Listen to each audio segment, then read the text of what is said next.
I got a bad habit, man. I sometimes I get in too deep with things that I'm reading, and I have a habit of reading multiple books at one time.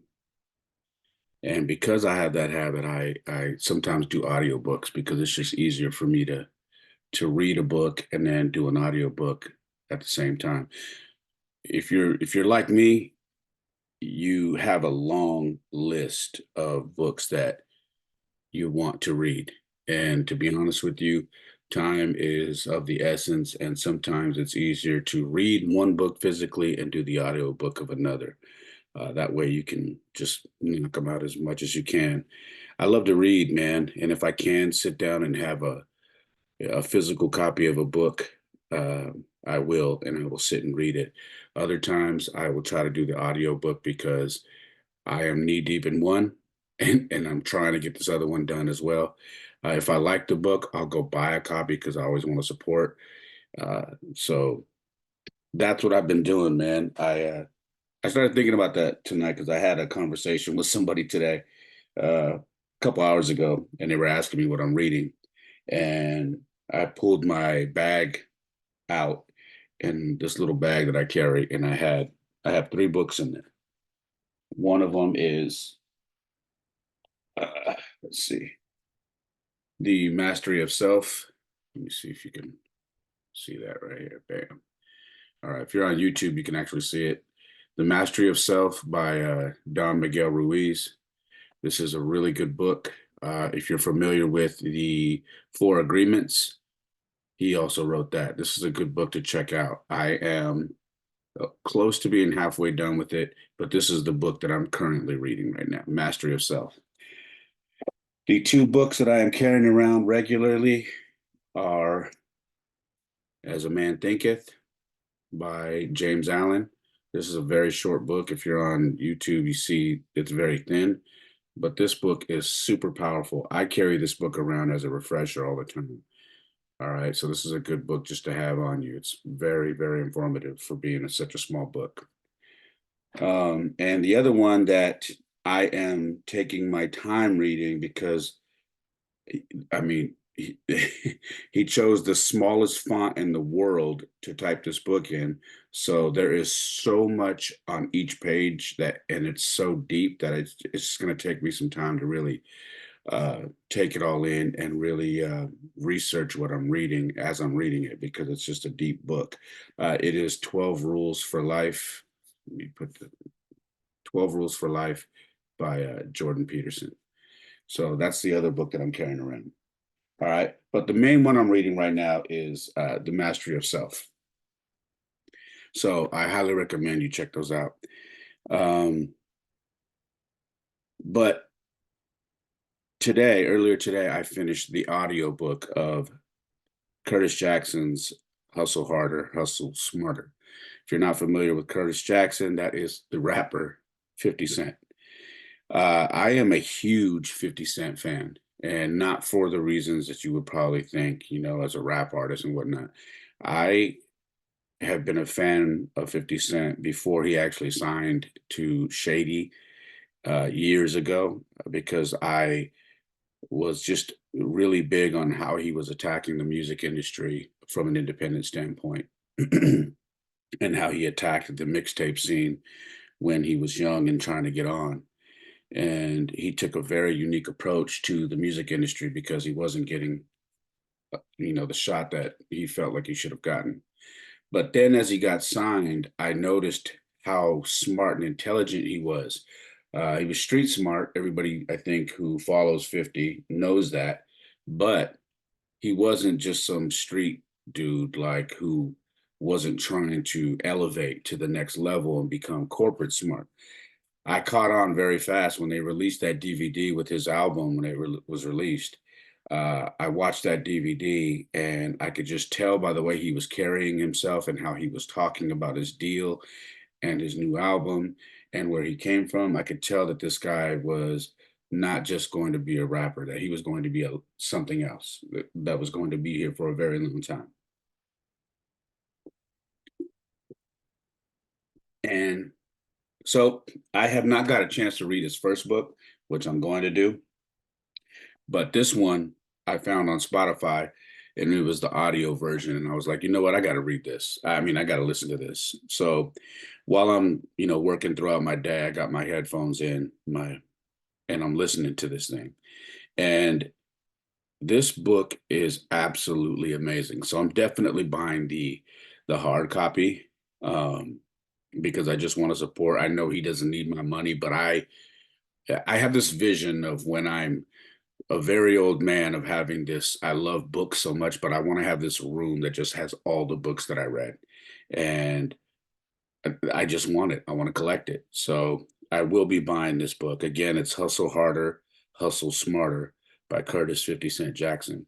Now I want to before I go forward, this is episode 133 of the Perfect Mess podcast.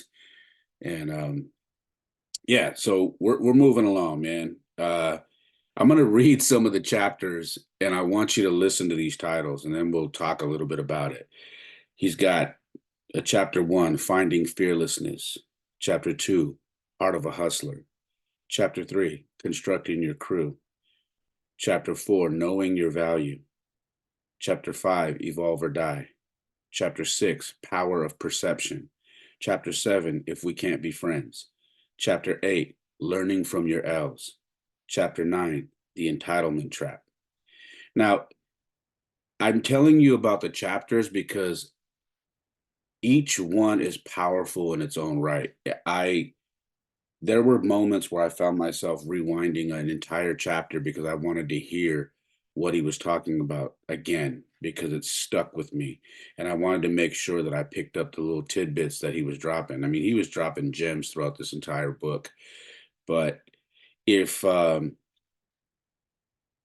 don't know, if you are an entrepreneur and you are trying, maybe you don't have, maybe you didn't come up in the corporate world, and maybe you're like me, you came from, it's a different background, and you didn't, you don't have this crazy college education, and you came up hustling your entire life. I highly recommend this book because he has he has a street approach, but then he has to adapt because of the circles he's moving in. And he's trying to find a way to get himself into all these doors, all these rooms, excuse me, by opening all these doors. And he's realizing as he goes that some things are going to have to change. In fact, a lot of things are going to have to change. And that is something that I learned myself when I was coming up, in the music game, and I was trying to navigate in these different rooms of like rappers, producers, CD pressing companies, record labels, promoters, stores, you name it. I had to learn how to carry myself so I can build relationships with these people, even promoters and uh, people who throw shows, event people, venues. I had to learn that I couldn't have the same approach across the board uh, with all these people. That these people are, a lot of them are legit business people, and if you approach them a certain way, it will not get you in that door. Some of these people get very nervous around people who come from a different background. I mean, dare I say, the urban background. They just get nervous about that, which is why you'll hear about a lot of people saying, "Hey, man, we got blackballed. Nobody's messing with this," and it's probably because their approach has been really, really bad. So this this book, like Finding Fearlessness, was chapter 1, and he talks about finding himself and realizing that the only way he's going to survive is to be fearless and to speak up when other people are very timid, and to be very direct, even if it runs the risk of you putting yourself in some very questionable situations. I think a lot of people struggle with that. I know for me, I struggled with finding fearlessness early on. Because I growing up, I was really shy. I didn't talk very much, and I just didn't want to ruffle any feathers. And in this chapter, he talks about having to find that, having to, you know, dig deep and realize that in order for him to get what he wants, he has to be fearless about it, be outspoken and stand up for himself.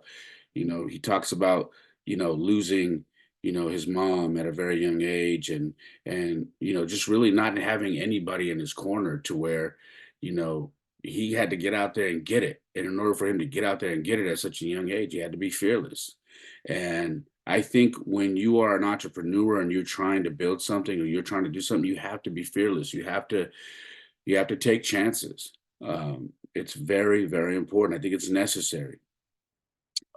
Chapter 2 was Heart of a Hustler, and he talks about, how he hustled to get things, how he hustled to get shoes, how he hustled to uh to buy things for himself, how he hustled to get a car, how he hustled to have clothes because he wanted people to respect him. So in order to do that, he knew he had to move a certain way and look a certain way. So everything he did from a young boy was, I'm going to have the heart of a hustler. I'm going to go out there. I'm going to get it. Whatever I want, I'm going to make sure I get it, because if I'm going to move up, I have to look the part. Not only that, but I have to move like that as well.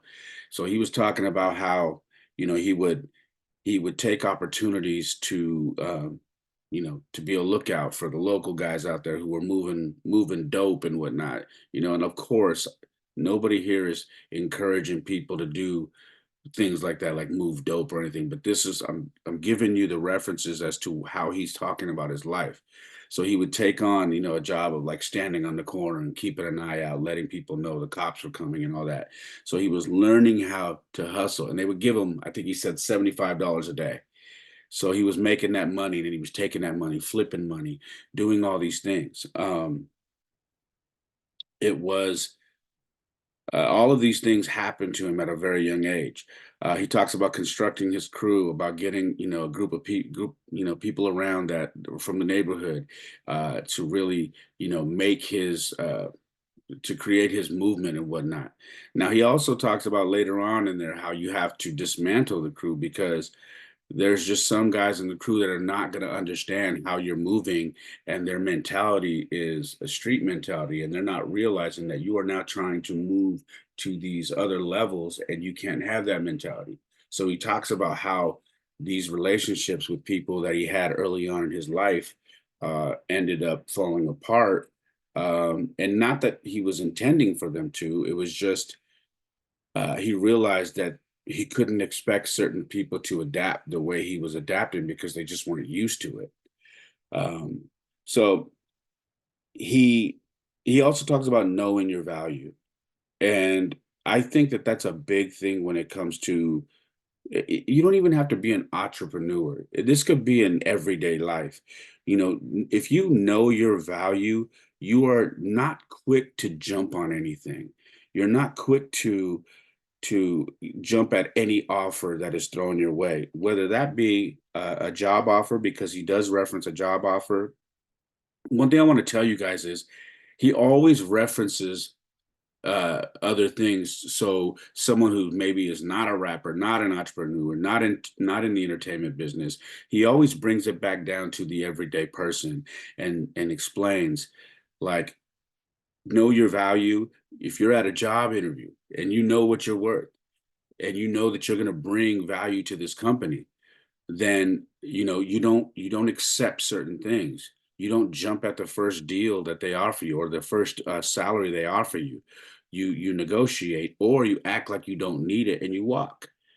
He it's very I think that this chapter, for me, it hit home pretty hard, because I think I shared with you guys here before that I was in a few situations where, me and my partner were offered, a deal, or I shouldn't say a deal, or someone backing us with a lot of money.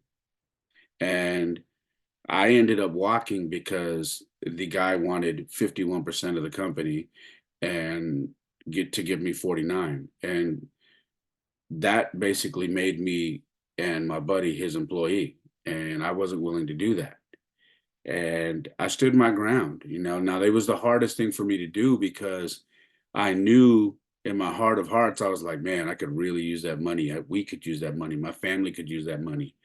But if I came off desperate, like I needed it, and like this guy was going to, save me and my family, then I wasn't holding true to the value of what I had built. Um, I made the right decision. I know I did because, uh, you know, I've shared this before. I went and had lunch with this investor, and I watched how he treated people. I was um, very observant how he treated the waiters, how he treated the help at a restaurant that he had taken me to lunch at to talk business. I'm very observant of that. And it's funny, man, because, listening to this book, uh, I noticed that 50 Cent also does that. Um, he's very observant while he's out. He's very observant of how people move and how people talk, how they carry themselves, and the way they conduct business. And I do that a lot. Now, I'm not comparing myself in any way, shape, or form to Curtis Jackson. What I'm saying is, with me, I observe people all the time. I observe how people conduct themselves in public, how they conduct themselves in restaurants, how they deal with people. And if I notice that they are very disrespectful to people they look at as the help, I take a mental note of that because it says a lot about you. And I'm glad that, for me in my situation that I made the decision not to take that offer, because regardless of what the money was, I didn't want to be in business with somebody like that. So I knew my value, I knew my worth, and I made sure to not get myself in a situation. You know what I mean? And I've done that with jobs as well. I've negotiated salaries that, companies didn't want to give me, but I stated my case and I said, I'm not that hard up for a job, but if you guys want me here, this is what I'm looking for. I just did that recently. I told you guys I have a little small part-time job that I work, and they called me out of the blue. I wasn't really looking for anything, but when they asked me and they gave me an offer, I declined it. And I told them, I said, look, I'm good where I'm at, doing my own thing. But if I do go there and I'm interested, it'll be for these hours, these days, and I want the pay to be this. And if it's not that, then I'll walk. And you know what they did? They sent me an email about 4 or 5 hours later, and they agreed to my terms, and here I am. So this chapter hit home for me. Now he talks about evolve or die, and the one thing that I noticed in that chapter was he had to realize that he couldn't always be 50 Cent. He had to learn to be Curtis Jackson. Now I always used to say that I had to have a power switch. It was like a switch. My artist name was Player Ray. Um, and then my government name is Ray Molina. Now I always had to learn to turn off the switch for my artist name and flip on the switch for my government name when I was moving around in certain circles. And that took me evolving, because if I didn't evolve and I tried to be this one person every time, it just wasn't going to work. I had to adapt. I had to change my attitude. I had to know that when I'm in this little room over here, I can't be this other guy. I have to be this guy. And when I'm in this room over here, I can be this guy, but I can't be that other guy. So you have to learn to grow and evolve so you can make certain moves. Um, and he talks about that more in depth. Now, the other thing, this chapter 6, he talks about power of perception. And this is funny because I know uh, I've referenced, and I believe it was Earn Your Crown. That is the name of the episode that I dropped, where I talked about the power of perception. I talked about how I can recall how people used to talk and address me in person when I was 60 pounds heavier, when I didn't take care of myself, when I was fat, nasty, and out of shape. And I'm not saying I'm chiseled out of marble right now, but I used to be shaped like a basketball. I was nasty. And you could tell I just didn't give a shit about my life. And it's a tell-all of how people perceive you by the way they talk to you and by the way they address you. Now, I used to always notice that people weren't careful how they talked to me. They would just say whatever they said because they didn't think there would be any repercussions, or I honestly think it was they didn't respect me because I looked like I didn't respect myself. And that is the power of perception. Now, what Curtis was saying in this chapter was he remembers taking the picture of the cover for Get Rich or Die Trying, and he's on the cover without a shirt, and he's got a six pack, and he's yoked up, and then he's got this cross hanging down right on his chain. Now he talks about going on this tour, and his very first tour, the national tour for Get Rich or Die Trying, and he talks about he went into that tour super in shape, and then he lost it. He stopped working out because he was doing so many shows and he got chunky. Now he realized that coming back when he was getting ready to do I believe it was the Massacre album, how he was getting ready to take a photo shoot for this album, and he noticed that his six pack was gone. He noticed that his shape around his chest was gone. And he said he couldn't do it. He's like, I couldn't put the picture on the cover. So he had, he drew in. If you remember the cover for the Massacre, he had some artwork done where you could see the sketching and drawing. It was more of like an artistic type, but he had to do that because he said he wasn't happy with where he was. Now the crazy thing is, he noticed how when he was in shape, he noticed how men were very careful around him, how they spoke to him. There was a level of respect. He noticed how women were around him. Women were just, and he was very open. He says, look, I know I'm not the most handsome man alive. I know that. He's like, but the magazine said I was one of the most attractive men in showbiz, and they put me on I don't know if they put him on the cover. If I don't remember if he said they put him on the cover of the magazine, but he was listed as one of the best looking men in entertainment. He's like, I'm not stupid. I know I'm not one of the best, but what it was I had a lot of money. I was famous. I was making good music, and I took care of myself health wise. That drew women to me that I had no business being with. He even talks about, and he didn't drop names because he just says he's not going to be doing all that. But he talks about how he had connected with somebody that he says we all knew, but he didn't drop a name, and says she was so damn beautiful that he could not believe he was in a hotel room with her, and they were getting ready to hook up, and he said, excuse me, I need to go to the restroom. And he talks about going to the restroom, and he's like, he literally said he jumped up, and it was like he clicked his heels. He was couldn't believe the caliber of woman he had waiting for him on the bed in the room.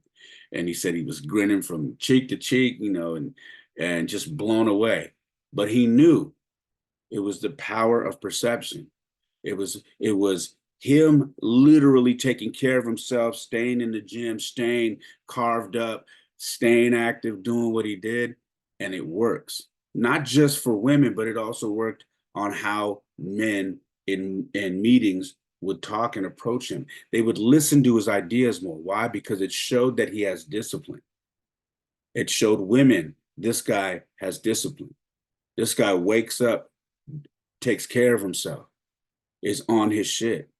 Not only that, he's like, I realized that I couldn't wear sneakers and jeans and a t-shirt and a hat backwards everywhere I went. There were times where I needed to get me a suit and wear a suit when I went to these meetings, that I had to start doing that. He said, and when I started doing that, I noticed I would walk into the Interscope offices, and when I was coming in a suit, the conversations around me would change. from when I would go in there with tennis shoes, jeans, and a hat backwards and t-shirt. It's the power of perception.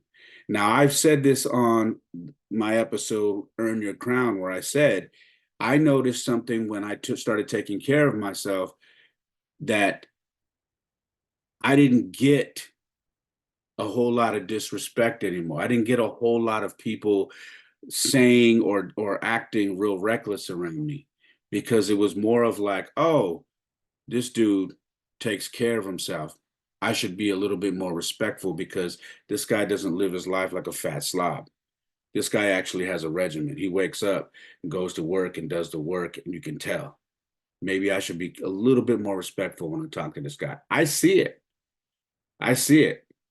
I'll give you one better.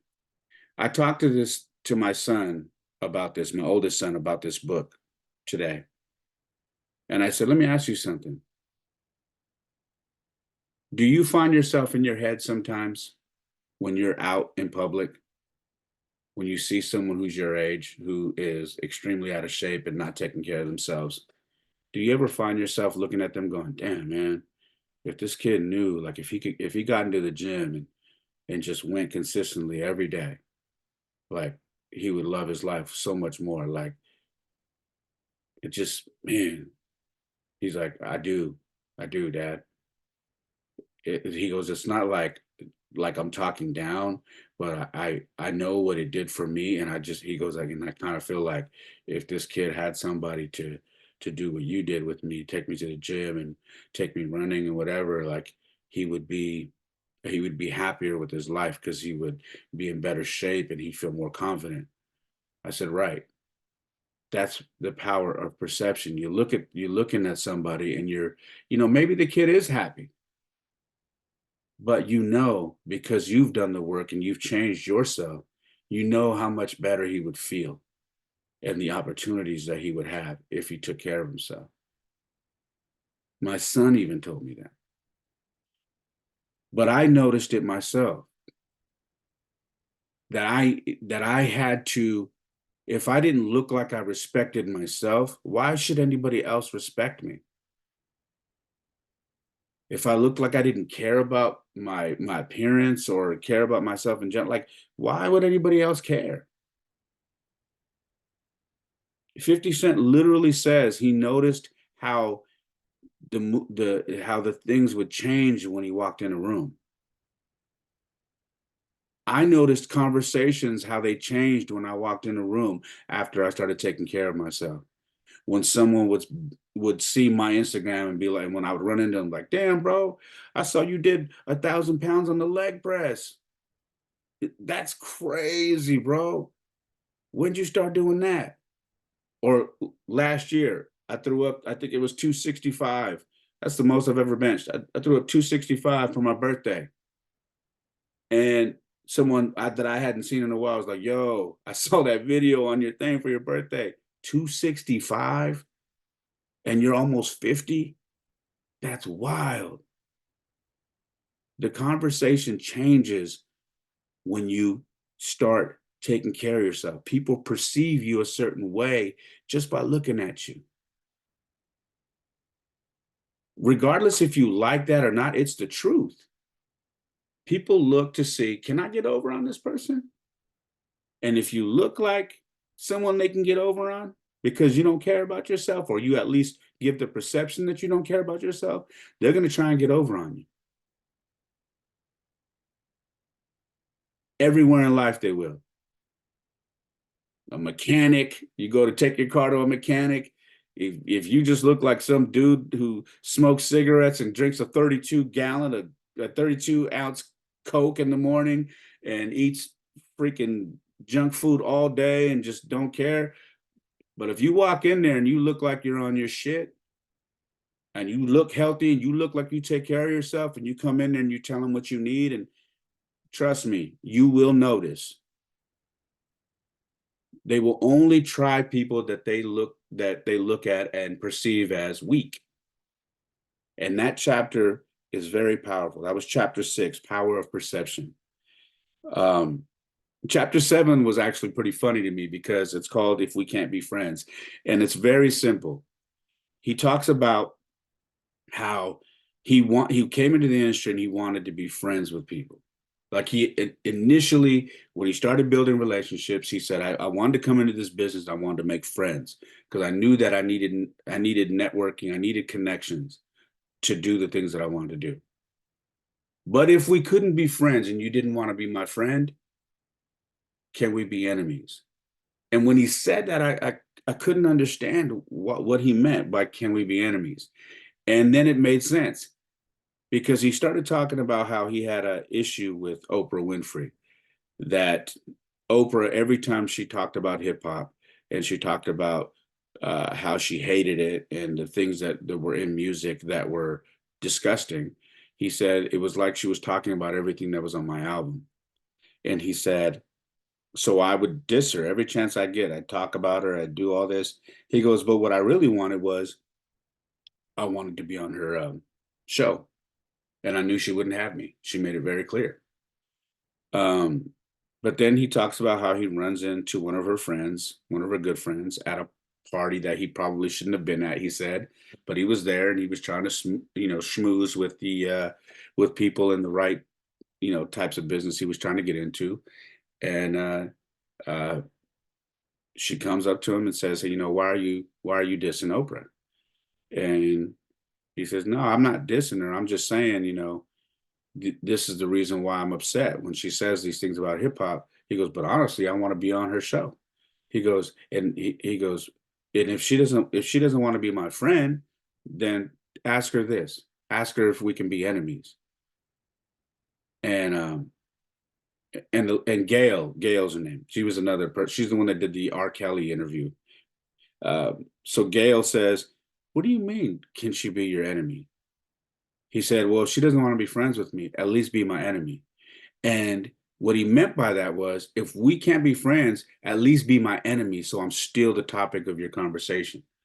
So you still talk about me and get people curious about me to where they look me up and maybe find out like, hey, maybe this guy isn't so bad. I like him.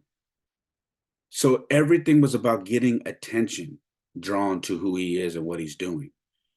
And so Gail says, you know what? I think I'm going to set you guys up to talk because I think you guys need to meet. And they ended up meeting. And, Oprah ended up coming out to Jamaica, Queens, to where he grew up. And apparently he says the interview was one of her top rated interviews. And so they ended up meeting. But I thought that was a very creative way to say if we're not going to be friends, can we be enemies? Because 50 has this thing, man, where he finds an angle for everything. It doesn't matter what it is. He's always going to find a way to spin something to work into his benefit. And I think that is very powerful because so many people get emotional and they let their emotions control whatever their move is going to be. And he talks about that too. He talks about having to control emotions and not just reacting, to being real patient. He's really good friends with I'm gonna hack this guy's name, Deepak Chopra, I believe that's the guy, and he's the one that does I believe he does the meditating and does all that. So he is friends with him now. He became friends with him.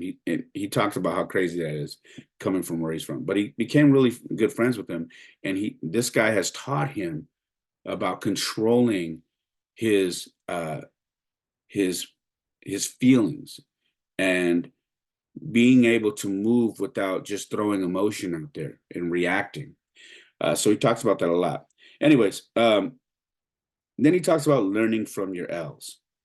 Learning from your L's hit home for me big time, and that's because um, there was a long it was a long time where I didn't want to tell anybody what I was doing for money because I didn't want anybody, you know, talking down on me or thinking bad of me. Um, you know, he talks about how you have to own everything, even your downfalls, even if your downfall isn't your fault. So he gives this reference of, he goes, what would you do if you built up a company that started making millions of dollars? And then you brought in your partner who is a money man, who, was in charge of putting your money in the right places, paying the bills, but also investing and doing your taxes and doing all of that. And you guys are rolling, doing great. And then one day, your friend calls you and says, "Hey, by the way, we're being sued." And you're like, "What do you mean? How are we being sued? We got all this money." "Yeah, about the money."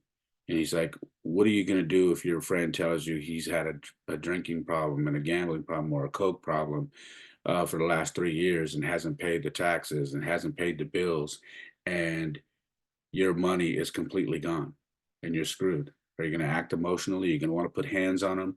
Are you going to want to blame him and yell, scream, do all that?" He goes, "All those things are valid. Yeah. But is it going to fix anything? No." He's like, "So you probably thinking, well, what would you do? 50, what would you do in that situation?" He's like, "And what I would do is take whatever money's left, because you're not getting any of that money back. And you're not paying the taxes and everything. You don't have the money. So it's already a bad situation.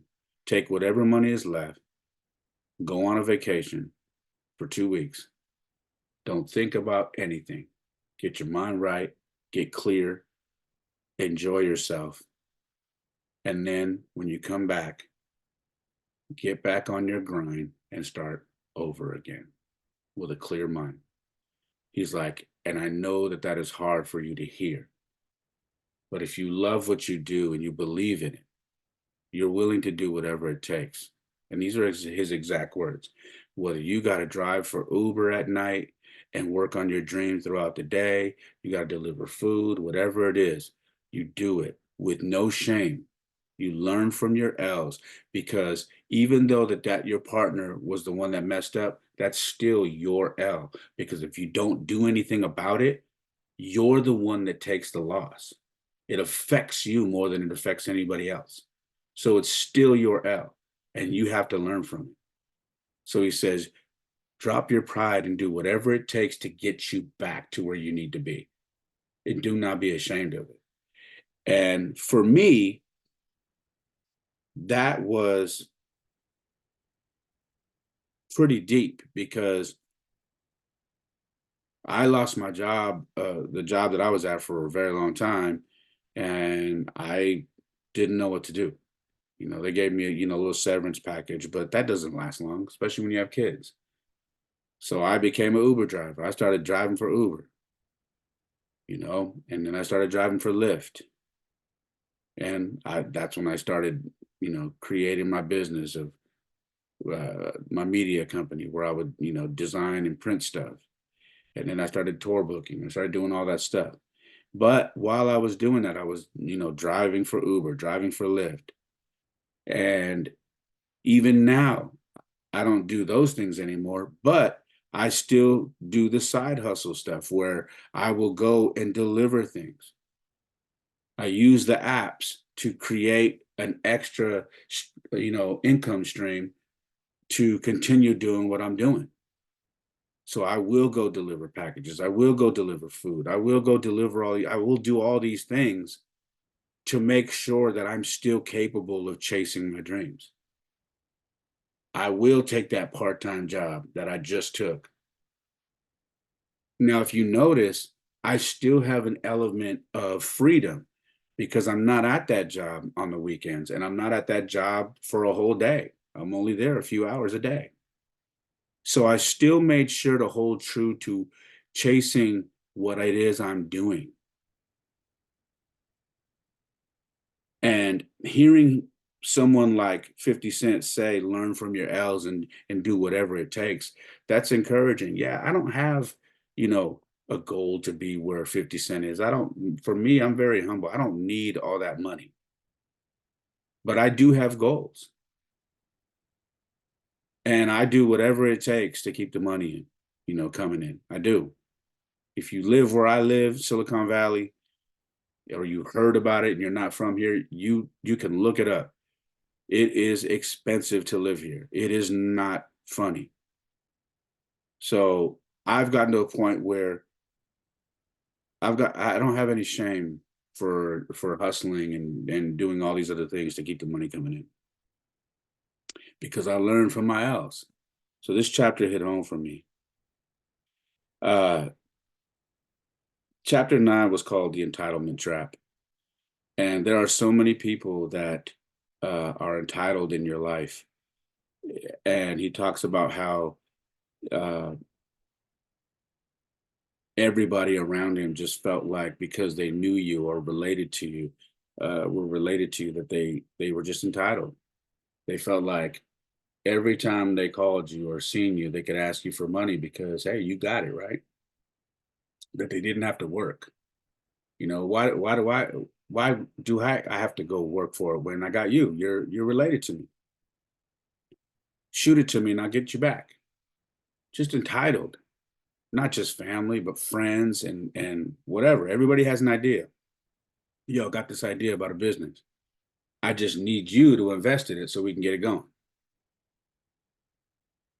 This chapter, he references people who constantly make withdrawals in your life, but don't make any deposits. And I know for a fact that I've said that on this podcast before, where I talked about looking around at your circle and analyzing everybody that is in this circle and asking yourself, who in my circle is constantly making withdrawals but never making deposits?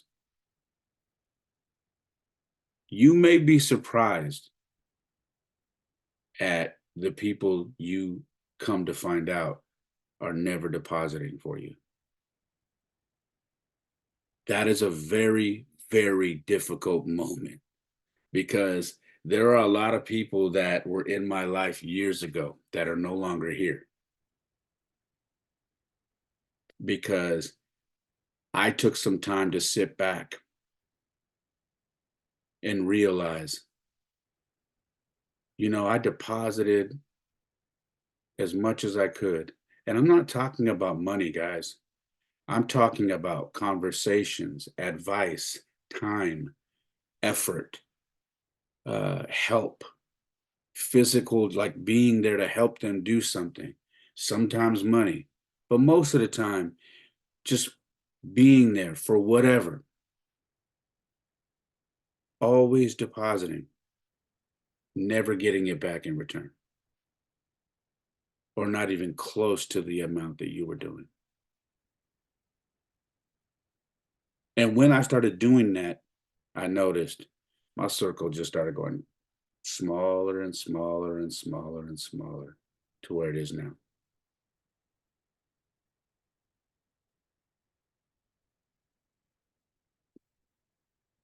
I got to tell you, man, if you are finding yourself in a circle that you're probably thinking, how long am I going to do this? Or if every time you get around your circle, all you're talking about is ball games, the last party you went to, and the girls you've been around, or remember back in the day, if that is all the conversations you are having every time you're around each other, you got to leave that circle, man. Unless you're content with not doing anything in your life, and that's just going to be your life.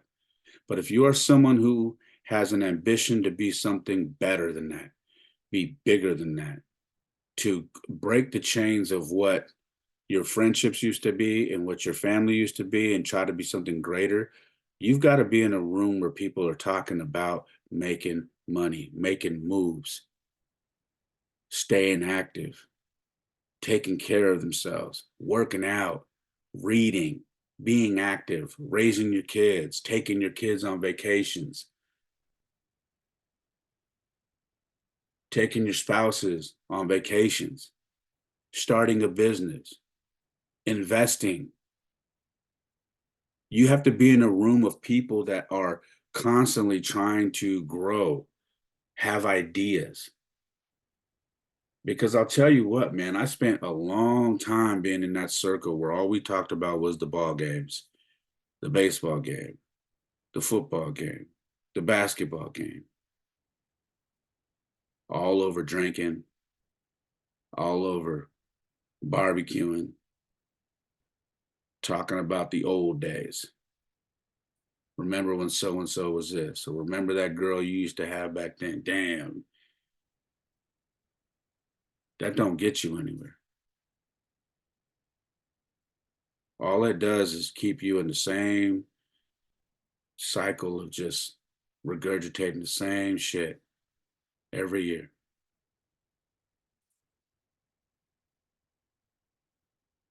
I told you guys that I have a goal this year to be completely debt free.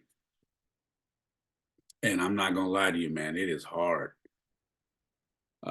Because if you're trying to be debt free um, the way I am, I don't have money for a whole lot of stuff right now because I am trying to pay everything off in lump sums. And that means I'm leaving myself with next to no money to spend and have a good time with. But I know that I wouldn't be doing that if I was in these circles. I wouldn't.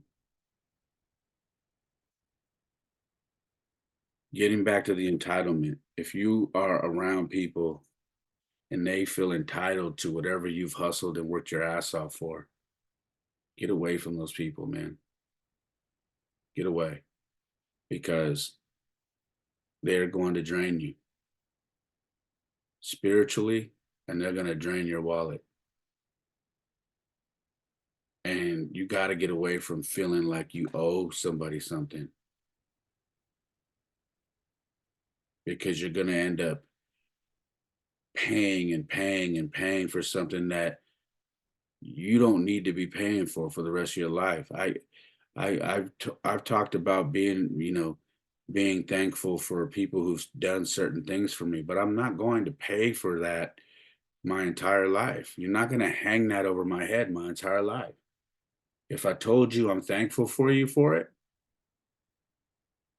and I've repaid you, whether it be financial or just helping you with something else on your end, that's it.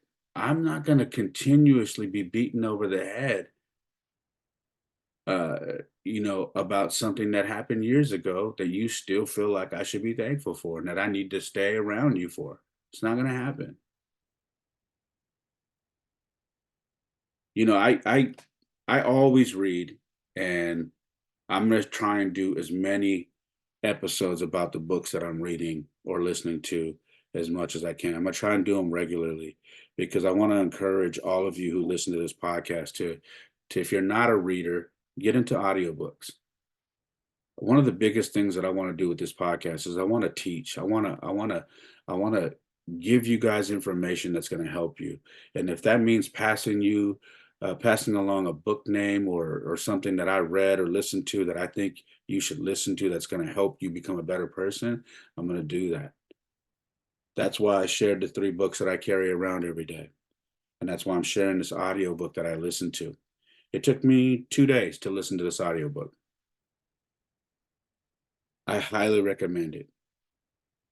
There are a ton of other books on Spotify that you can search. If you have a list of books and you're struggling to get to the next book because you're in one right now, get on Spotify. Start searching audiobooks. You can probably find one of the other books you're looking for on there, and you can do the audio version while you're reading the different book that you're reading. And you can kill 2 birds with 1 stone. Highly recommend it. All right. That's all I got, guys. Again, that book was, excuse me, hold on. That book was Hustle Harder, Hustle Smarter by Curtis Jackson. That's 50 Cent. I did the audio version. I'm gonna buy the hard copy just so I have it. I hope you enjoyed this episode, man. This was more of just me trying to, like I said, share something that I found very interesting and uh, that I think could help you. You know what I mean? If anything, it's entertaining as well. Because the audio is actually read by 50 Cent. So he's reading it. so you actually get his mannerisms and whatnot while he's reading, and you can hear his voice and his laugh and whatnot when he's reading it. So it's actually really cool. He didn't hire somebody to read the audiobook for him. He does it himself. So yeah, man, I hope you enjoyed this episode. If you like it and you think someone should hear it, please share it.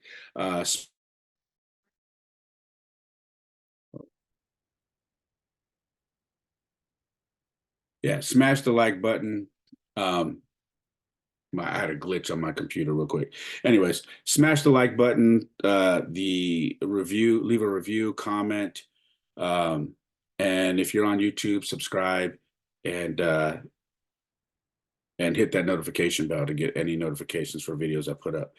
Like I always said, my website is raymolina.com. Bookmark it. I have blogs that I put up there. I have um, let's see, the podcast, you can listen to it there, and I have an online store there with merchandise and whatnot.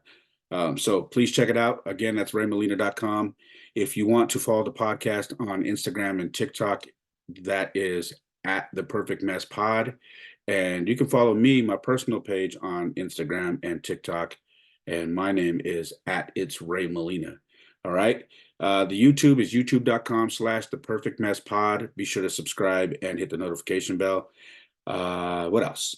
Oh, for those who want to donate, like I always tell you, it's not a necessary thing to do, but if you'd like to donate, I have Cash App. It is $ It's Ray Molina, and then my Venmo is at It's Ray Molina. That's all I got, guys. I hope you enjoyed it. I love you guys. Thank you so much for your support and continuing to listen to this podcast or watch it. I appreciate all of you guys. Like I always say, my life isn't perfect. Oftentimes it is a mess, but for me, it is the perfect mess. Peace.